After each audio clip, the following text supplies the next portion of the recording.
Right. మరి మీరు ఏం తెచ్చారు? వివేక్ బాబు గారు, సో వాళ్ళు కొత్త కార్యాచరణ ప్రకటించుకొని వస్తున్నారండి ఆయన. ఒక్క ఉద్యోగం. శేఖర్ రెడ్డి గారు మళ్ళీ వద్దురు కానీ కొత్త కార్యాచరణ ఏదో పెట్టుకొని వస్తున్నారు. జైళ్ళ నుంచి ఇళ్ల దాకా దాని ట్యాగ్ లేనిది. ఇప్పటివరకు జైలు వెంబడి తిరిగారు, ఇప్పుడు ఇళ్ల దాకా వస్తూ ఉంటున్నారు. ఇందాక విజయ్ కిరణ్ గారు మాట్లాడుతూ చాలా సటిల్గా అసాంఘిక శక్తులను ఎంటేసుకుని ఆయన తిరుగుతున్నాడు అని. సో వాళ్ళు ఆ నెరేటివ్ని చాలా బలంగానే తీసుకొచ్చింది. తెలుగుదేశం కావచ్చు, కూటమి పార్టీలు కావచ్చు, ప్రభుత్వం కావచ్చు, డీజీపీ గారు కూడా కావచ్చు. డీజీపీ గారి దగ్గర అయితే లెక్కలు కూడా ఉన్నాయి. 15,000 మంది అసాంఘిక శక్తుల కాలకేయ సైన్యం. అంటే వాళ్ళు ఆ పేరు పెట్టలేదు అనుకోండి, బట్ వాళ్ళు వ్యవహరిస్తున్న తీరు కాలకేయ సైన్యంలాగా ఉందని జనాభిప్రాయం.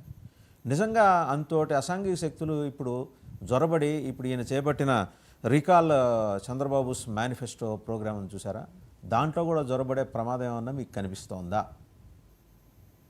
సార్, ముందుగా మీకు ప్యానల్ సభ్యులకి అలాగే 99 వీక్షకులందరికీ గుడ్ మార్నింగ్. అంటే అరాచక శక్తుల గురించి మాట్లాడడానికి అంటే వెళ్ళడానికి ముందు అలాగే పథకాల గురించి కూడా మీరు కొన్ని పాయింట్లు చెప్పారు. అలాగే ఎందుకు 1 year లోపలనే ఇలాగా బయటికి రాగాల్సి వచ్చింది అనేది మీరు ఇందాక ఓపెనింగ్ రిమార్క్స్లో కూడా చెప్పారు. దానికి కొంచెం వివరణ ఇస్తాను. ఇప్పుడు 2014-19 మధ్య గవర్నమెంట్ వచ్చినప్పుడు ఆయన విదిన్ 6 monthsలోనే ఈ ప్రభుత్వం 2 ఏళ్ల కన్నా మించి ఉండదు అని చెప్పిన సందర్భం ఉంది. 2015 జనవరి 2014 డిసెంబర్లో ఐ గెస్ నా దగ్గర స్టేట్మెంట్ ఉంది, మళ్ళీ తీసి చూపిస్తాను.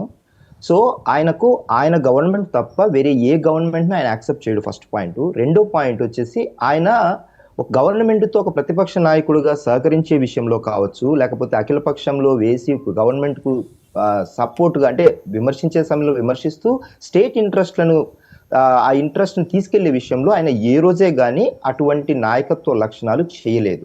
ఇక పథకాల అమలు అంటే 2019 నుంచి ఆయన గవర్నమెంట్లో 2019-24 మధ్య పథకాల అమలు గురించి మేనిఫెస్టోను గుర్తు చేస్తూ ప్రజల్లోకి వెళ్ళండి అనే ఒక కాన్సెప్ట్ ఏదైతే తీసుకున్నాడో 2024 లోపల అంటే 19-24 లోపల ఆయన ఏం చేశాడు, ఎన్ని పథకాలు అమలు చేశాడు అనేది ఆయన మేనిఫెస్టోనే తీసుకొని ఆయన ఎన్ని అమలు చేశాడనే దాంట్లో మేము కూడా ఓపెన్ ఛాలెంజ్ డిబేట్కి ఎప్పుడైనా ఎక్కడైనా ఒక 2-3 గంటలు పెట్టుకుందామంటే వాళ్ళ మేనిఫెస్టో పక్కన పెట్టుకొని మాది పెట్టుకొని మాట్లాడదాం. అందులో ఒక చిన్న ఉదాహరణ చెప్తాను, మిగతా అన్ని వద్దులేండి.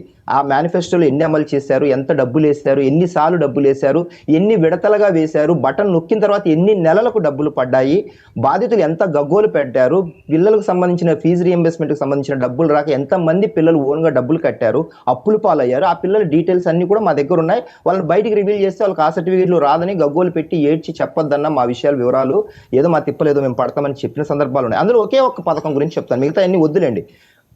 బెస్ట్ అవైలబుల్ స్కూల్స్ అని ఒక దళిత పేద విద్యార్థుల కోసం ఒక పథకం ఉంది. అది 2021లో ఆయన రద్దు చేస్తే హైకోర్టు నోరు మూసుకొని అది అమలు చేయండి అని చెబితే 2 ఏళ్ల పాటు 42,000 మంది విద్యార్థులు నష్టపోతే సుప్రీంకోర్టుకి వెళ్ళాడు. ఎక్కడికి? ఈ పథకం నేను చెయ్యను, ఇంట్రెస్ట్ లేదని 3 నుంచి 8వ తరగతి పిల్లల కోసం పెట్టిన ఆ పథకము ఆ 2 ఏళ్ళు 42,000 మంది పిల్లలు రోడ్డు మీద ఉండిపోయారు. ఆ పరిస్థితుల్లో బెస్ట్ అవైలబుల్ స్కూల్స్ను తిరిగి మేము జోక్యం చేసుకోలేమంటూ సుప్రీంకోర్టు ఇస్తే 2023లో తప్పనిసరి పరిస్థితుల్లో జీవో ఇచ్చాడు. అంటే ఆయనకు ఎస్సీ ఎస్టీలు నా ఎస్సీలు నా ఎస్టీలు అంటూ ఉంటాడు చూడండి, నా బిడ్డలు నా దళితులు అని ఆయనకు ఇంట్రెస్ట్, అంత ఇంట్రెస్ట్. ఇక 23 దళిత పథకాలు రద్దు చేయడంలో అంబేద్కర్ విదేశీ విద్య కింద ఒక్క స్టూడెంట్ను కూడా ఇంతవరకు చదివించలేదు గత 5 ఏళ్ల పాటు. అంబేద్కర్ విదేశీ విద్య పేరే మర్చిపోయాడు, పక్కన పెట్టేశాడు ఆ పేరు. సో ఆ పథకాల గురించి మాట్లాడడం అంటే మేనిఫెస్టో గురించి అది కూడా మాట్లాడదాం, నో వరీస్. సో ఇక మీరు అడిగిన దానికి ఇప్పుడు మా సంగతి పక్కన పెడితే వాళ్ళ ప్రభుత్వంలో కావచ్చు, ఇప్పుడు ప్రతిపక్షంలో ఉండి కూడా నిన్న పేర్ని నాని ఆయన 2-3 ఉచ్చరించలేని మాటలు ప్రతిపక్షంలో ఉండి కూడా ఆయన మాజీ ఎమ్మెల్యే అయ్యిండి ఆయన గెలవకపోయినా 2-3 మ్యూట్స్ మాట్లాడే పదాలు మాట్లాడాడు. నిన్న ఎవరి దగ్గర ఉన్నారు అలాంటి వ్యక్తులు? పిల్లలు 20 ఏళ్ల పిల్లలు కత్తులు కటార్లు పట్టుకొని పబ్లిక్గా తిరుగుతుంటే వాళ్ళు ఏం సంకేతం ఇస్తున్నాం సమాజానికి? ఇది చాలా డేంజరస్ యాటిట్యూడ్లోకి తీసుకెళ్తున్నారు వీళ్ళు, ఈ పార్టీకి సంబంధించిన వ్యక్తులు. తప్పురా, అలాంటిది చేయకూడదురా అనాల్సింది పోయి రప్ప మంచిదే కదా అంటున్నాడు ఆయన. ఎవరు ఎక్కడ అసాంఘిక శక్తులు ఉన్నారు, ఏ పార్టీలో నడుపుతున్నారు? చిన్న కుర్రకారు పిల్లలు, రేపు సమాజానికి మన దేశానికి భవిష్యత్తు వెన్నుముకలా నిలబడాల్సిన యువకులు రప్ప రప్ప అని కత్తులు కటాలతో ఇది పండగలాగా కత్తులు కటాలతో బయటకు వస్తున్నారు. ఎవరు అసాంఘిక శక్తులుగా తయారవుతున్నారు అనేది మనం మాట్లాడాల్సింది. రెండోది, వైసీపీ ప్రతినిధి అంటున్నారు ప్రజలను కలిస్తే తప్పేముంది, ప్రజలను కలవడానికి వెళ్తున్నారు, మమ్మల్ని రెస్ట్రిక్ట్ చేస్తారా అని అంటున్నారు. సార్, గత 5 ఏళ్ల పాటు గవర్నమెంట్ వచ్చిన 3 నెలల్లోనే చంద్రబాబు ఇంటికి తాళాలు ఎవరు సార్ వేశారు? దేనికి వెళ్తుంటే తాళాలు వేశారు ఆయన ఇంటికి?